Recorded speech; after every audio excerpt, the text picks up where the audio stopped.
The envelope came on a Tuesday. Margaret Holt had seen hundreds of letters from the county assessor's office over the years. Routine, forgettable. She set this one on the kitchen table, poured her coffee, and opened it without any particular urgency. Then she read the number. Her property tax assessment had increased from $48,200 to $78,100, a 62% jump. On 640 acres, she'd farmed alone for 11 years, since her husband Dale passed. The increase was effective in 42 days. She set the letter down, picked up her calculator, did the math twice, because the first answer didn't seem possible. $30,000 per year. That was the new gap between what she'd been paying and what the county now said she owed. Would you pay it? Would you fight it? Would you even know how to appeal? Margaret Holt decided in about 90 seconds. She was going to fight it.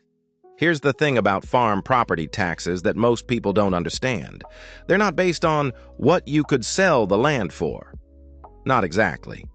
Agricultural land is assessed on productivity, how much income the land is reasonably capable of generating per acre per year. Counties use something called a soil productivity index, a score from 0 to 100 that reflects the quality of the soil, its drainage capacity, its crop yield potential.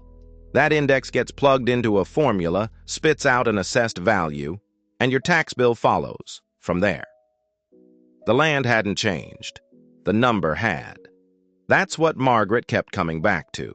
She'd farmed these same 640 acres for 3 decades, first with Dale and then alone. The soil hadn't moved. The creek hadn't changed course. The low spots that flooded every other spring were the same low spots they'd always been. Nothing about the physical reality of that land had shifted. But the county's new assessment treated her acreage as if it were uniformly productive, as if every acre performed at the same level, and that wasn't even close to true. She drove to the county assessor's office the next morning, brought the letter, her tax history going back 10 years, and a yellow legal pad. The man at the counter was named Gerald Potts, mid-50s, helpful enough, clearly overworked. He pulled up her parcel on the screen and walked her through it.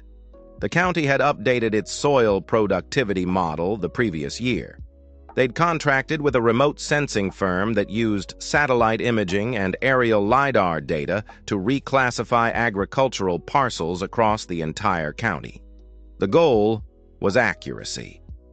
The result, at least for Margaret, was a 62% tax increase based on the conclusion that her land scored significantly higher on the productivity index than previous assessments had reflected. The model shows your eastern acreage performing above the prior classification, Gerald said. The new index puts you at a 78 for average across the parcel. Margaret wrote that number down. What was the previous average? 56. 1. She wrote that down too. Who walked my fields? Gerald hesitated. The reclassification was done using satellite data and... Who walked my fields? She asked again, quietly. Nobody had. The satellite had. Satellites don't walk fields. She called her banker that afternoon, Tom Heiser at First Ag Bank in town. She'd worked with Tom for 9 years. He was direct, not unkind. He told her the operating line renewal was coming up in 30 days and that a significant increase in her annual tax obligation would affect how the bank calculated her debt service coverage ratio. Translation: if her fixed costs went up by $30,000 a year, the bank needed to reconsider how much credit risk she represented. "I'm not threatening you, Margaret," Tom said. "I'm telling you what the numbers do to the formula." "I know," she said. "I'm going to appeal." Silence on the line for a moment. "You've got 30 days before I need to run the renewal numbers. That's not a lot of time." She already knew that. The county had a formal appeal process, 30-day window to file, then a hearing before the County Board of Review. Margaret filed within the week. citing the satellite-based methodology and requesting a review of her specific parcel's soil classifications. The county responded 12 days later with a letter that was polite and completely dismissive. The new productivity model had been independently validated. The satellite data met state standards. Her informal challenge did not include sufficient independent evidence to warrant a reassessment. That was the first near defeat. Not a dramatic one, just a door closing quietly in her face. She sat at the kitchen table that night with a cup of coffee that went cold while she thought. The county wasn't wrong to use the model. Models exist for a reason. You can't send a soil scientist out to every parcel in a county of 400,000 acres. It would take decades and cost more than the tax revenue. Remote sensing is how modern assessment works. The county officials weren't villains. They were trying to do their jobs efficiently. But models assume uniform conditions. Dirt rarely is. Margaret pulled out her farm records. She was methodical. Dale had taught her that, or maybe she'd always been that way, and Dale had simply appreciated it. She kept everything: tax records, yield maps, crop insurance claims, soil test results going back to 1987. She spread them across the kitchen table and started looking for her leverage. The yield data was clear. Her eastern acreage, roughly 200 acres bordering Dry Creek, consistently underperformed her western fields. Not slightly, substantially. Some years the difference was 30 bushels per acre on corn. On soybeans, even more. She had crop insurance claims from 2011, 2015, 2017, and 2019 that specifically documented flood-related crop losses in the eastern section. That was something. But it wasn't enough. The county had satellite data and a validated model. She had yield records and insurance claims. The board would hear both sides and likely defer to the formal methodology. She needed something harder, something the model couldn't argue with. The filing cabinet in the basement had been Dale's domain. Metal, gray, 4 drawers, tall, standing in the corner next to the water heater. Margaret hadn't opened it in probably 2 years. She went down there on a Thursday night with a flashlight. The basement light had been out since October, and started going through it. Dale kept everything, too. That was their marriage in one sentence, really. 2 people who kept everything. 3rd drawer, behind a folder of machinery manuals, she found it. A rolled document, rubber band, cracked and crumbling, tied around a tube of heavy paper. She unrolled it carefully on the workbench under the flashlight. Holt Farm Drainage Plan. County Survey and Drainage District Number 7, dated September 1974. It was a hand-drawn drainage map of the entire property, commissioned when Dale's father had put in tile drainage in the 1970s. It showed every tile line, every outlet, every natural drainage feature on the parcel. And in the eastern section, the section the county's satellite model had rated as highly productive, it showed something the satellite had no way of seeing. A former wetland depression, mapped, labeled, and classified in 1974 as Class 4 drainage. The lowest designation, meaning the soil in that area required extensive artificial drainage just to be marginally farmable. The map showed 140 acres of that eastern section sitting in or adjacent to that depression zone. Margaret stood at that workbench for a long time with a flashlight in one hand and a 50-year-old piece of paper in the other. The land hadn't changed. The map proved it. The question was what to do with it. A 1974 drainage map from a county drainage district, was it admissible in a tax appeal hearing? Was it credible evidence? Margaret didn't know. She called the county clerk's office the next morning and asked whether old drainage district surveys were part of the official county record. They were. Drainage District Number 7 records were filed with the county and indexed by parcel number. The clerk confirmed that the 1974 survey Margaret was describing would still be in the system if she wanted a certified copy. She drove there that afternoon and got one. That was real. That was paper. That was official. But she still had a problem. The drainage map showed the classification in 1974. The county's position would be that modern tile drainage and soil improvements might have changed the productive capacity of those acres in the 50 years since. She needed someone who could speak to the current ground conditions, someone who could look at that map, look at the land, and tell the board what it actually meant. She asked around. The county extension office pointed her toward a retired soil scientist named Paul Greiner, who had worked for the State Department of Agriculture for 31 years before retiring to a place about 40 miles east. He was 73. He still consulted occasionally when people needed someone who understood how soil classifications translated to productivity indices. She called him on a Friday afternoon and explained what she had. Class 4 depression soil with original tile drainage from the 70s, he said. That's not going to perform like Class 2 farm ground regardless of what a satellite says. Can you come out? He was quiet for a moment. I need to look at the map first. Can you send me a copy? She faxed it.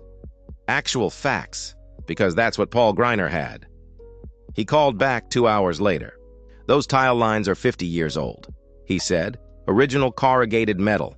Most of it's collapsed or silted in by now. Without functional drainage, that depression zone is running saturated for weeks after any significant rain event. Satellite can't see that. It sees surface reflectance. It sees green crops in July. It doesn't see what happens in April and May, when that ground is too wet to plant on time, or in June, when it's still too wet to work. Will you testify to that at the board hearing? Another pause. Send me the yield records for those eastern acres. If they're consistent with what I'd expect from that soil type, yes, I'll come. She sent them that night. The second near defeat came from an unexpected direction. She'd been doing some research on her own and found that several landowners in the county who'd challenged the new satellite-based assessments had hired independent surveyors to conduct soil borings and produce a formal, competing productivity analysis. The results had been persuasive. One farmer had gotten his assessment rolled back significantly after a certified soil survey contradicted the satellite model on roughly 80 of his acres. She called the firm that had done that work. Got a quote the next morning. $18,000. She sat with that number for 2 days. $18,000 for a soil survey. Her operating line was already stretched going into spring planting. The bank was watching. If she spent $18,000 on a survey and still lost the appeal, she'd have burned cash she didn't have and still owe the higher tax bill.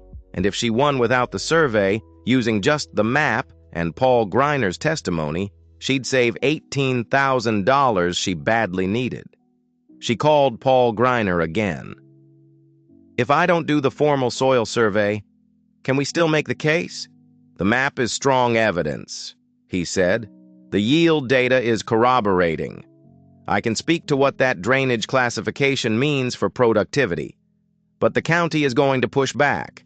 They'll say the model accounts for drainage conditions, that their data shows the tile system is functional. Does it? Does what? Does the satellite data actually show the tile system is functional? Greiner was quiet for a moment. The satellite measures surface indicators. Tile drainage is subsurface. It can infer, but it cannot directly observe. That was the answer she needed. She filed her supplemental evidence with the board 2 weeks before the hearing. The certified 1974 drainage survey, 10 years of yield records with the eastern acreage broken out separately, the 4 crop insurance claim reports documenting flood losses in that zone, and a written summary from Paul Greiner outlining why Class 4 depression soil with aging tile infrastructure could not reasonably be assigned a productivity index comparable to well-drained Class 2 farm ground. The county assessor's office responded 4 days before the hearing. They acknowledged receipt of her supplemental materials. They maintained their position. The satellite model had been validated by an independent firm and met all state standards for mass appraisal methodology. They also noted, in a single sentence at the end of the letter, that the 1974 drainage survey predated current soil classification standards and therefore could not be directly compared to the modern productivity index. That was the false hope moment. Because when Margaret read that letter, she thought she'd lost. The county had an answer for everything. The model was validated. The old map was old. Paul Greiner was retired. She'd spent weeks on this, and the board hadn't even heard her yet, and the county was already explaining why it didn't matter.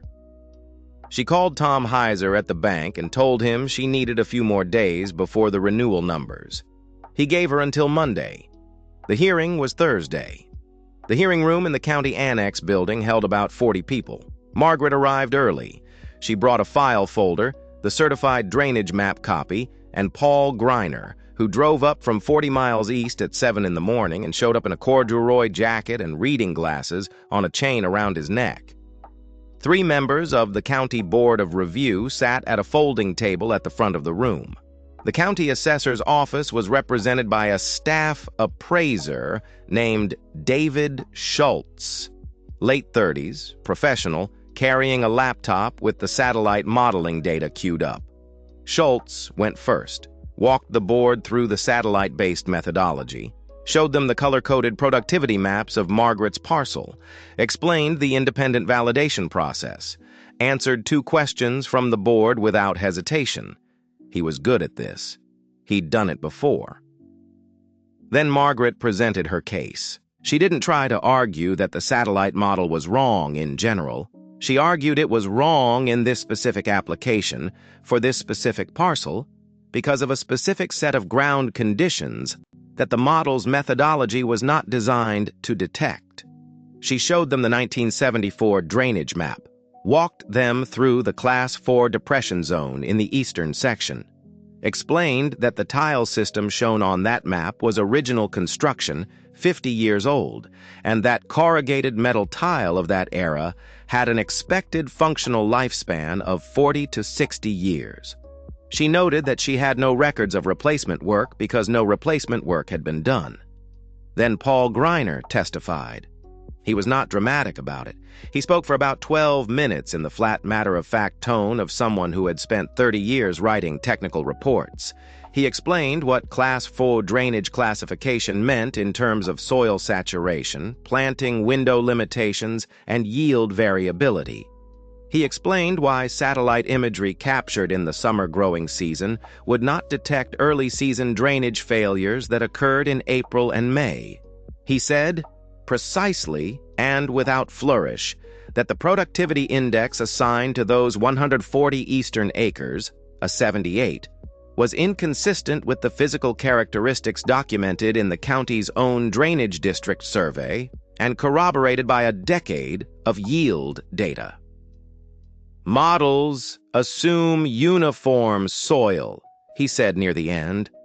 The ground on this parcel is not uniform. David Schultz pushed back. The model accounted for drainage conditions using surface indicators.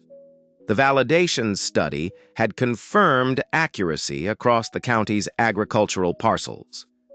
Greiner looked at him over the reading glasses. Surface indicators do not detect subsurface drainage failure. That's not a flaw in the methodology as a general matter. It's it's a limitation. And it's a limitation that matters very much on this specific parcel. The board asked 4 questions. One was directed at Margaret about whether she had documented evidence of the tile system's age. She produced the original 1974 survey. That was the moment. Not dramatic, not cinematic, just a piece of paper sliding across a folding table that the board member held in both hands and actually studied for a minute before setting it down. Board members exchanged a look. The chair said they would deliberate and issue a written decision within 30 days. That was the 3rd near defeat. 30 more days of waiting. The bank's deadline had come and gone. Tom Heiser had extended it informally, said he'd hold the renewal numbers pending the board decision, but that he couldn't wait past the end of the month. The board had 22 days left. The written decision arrived on a Friday, 19 days after the hearing. Margaret was in the kitchen when she opened it. The letter was 2 pages, single-spaced, more detailed than she'd expected. The board had considered the submitted evidence. They had noted the specific drainage classification in the 1974 county survey. They had found that the satellite modeling methodology, while generally valid, did not adequately account for subsurface drainage conditions on parcels with aging tile infrastructure. The board did not roll the assessment back to the original number. That would have been unrealistic. The county's updated methodology had merit, and some increase in productivity values was defensible. What they did was reclassify 140 acres of the eastern section, the Class 4 depression zone, from the satellite model's assigned index of 78 down to 54, reflecting the documented drainage limitations. The remaining 500 acres retained the updated assessment. The revised tax bill, $51,400, up from $48,200, a 6% increase instead of a 62% increase. The difference from the county's original number, $26,700 per year, every year, indefinitely. She called Tom Heiser and read him the number. He was quiet for a second. "That works," he said, "that I can write a renewal on." She called Paul Greiner and thanked him. He said it was a straightforward case once you had the right documentation. That's the part that matters. It was straightforward, once you had the right documentation. That drainage map had been sitting in a basement filing cabinet for 50 years, covered in dust, inside a crumbling rubber band, and it was worth $26,000 a year. Not because anyone put it there knowing that, because Dale's father had kept records, and Dale had kept records, and Margaret had kept records, and that's just what you do when you're responsible for land that has to outlast you. The land hadn't changed, the number had. And the number could be corrected because there was paper that described the ground accurately, and a person who understood what that paper meant, and a willingness to stand in a room and make the case clearly without drama. That's it. That's the whole story. Systems make assumptions. Farmers live with consequences. That's not an indictment of satellite modeling or mass appraisal methodology. It's just true. A county assessor cannot physically inspect 400,000 acres. They use tools that work most of the time. The problem comes when you assume the tool is always right, when you treat modeled output as ground truth without any mechanism for landowners to introduce contradicting evidence. Margaret Holt didn't beat the system. She worked inside it, with evidence the system itself had created 50 years earlier, and corrected a specific error in a specific application of a generally reasonable methodology. She trusted the dirt. More specifically, she trusted the paper that described the dirt. That's the lesson. Not that technology is bad, not that counties are out to get you. The lesson is that your records are your leverage. Old drainage surveys, yield data, soil tests, insurance claims. The documentation you keep for years without knowing why, that's your defense against systems that model without walking your fields. Satellites don't walk fields. The models they feed don't know what 50-year-old tile looks like from the inside. They know what green crops look like in July. That's useful. It's not everything. If you own land, know your land. Not just the acreage and the fence lines. Know the drainage history, the soil classifications, the performance variability across different zones of your property. Keep your records. When a letter arrives with a number that doesn't match the physical reality you work in every day, you need something harder than your word to push back with. Margaret had something harder, and it was sitting in a filing cabinet the whole time. If this story was useful to you, share it with someone who owns farmland or is thinking about it. Hit like if you think paper records matter, and drop a comment below. Have you ever successfully appealed a property tax assessment? What did you use as evidence? Because this can happen to any landowner. The tools are getting more sophisticated. The assessments are happening faster, at larger scale, with less individual attention per parcel. That's not going to change. What can change is whether you're prepared when your number comes up. Know your land, keep your records. Don't blindly trust modeling that doesn't account for what's actually under your feet. The county trusted a satellite. She trusted the dirt. The 1974 map made all the difference.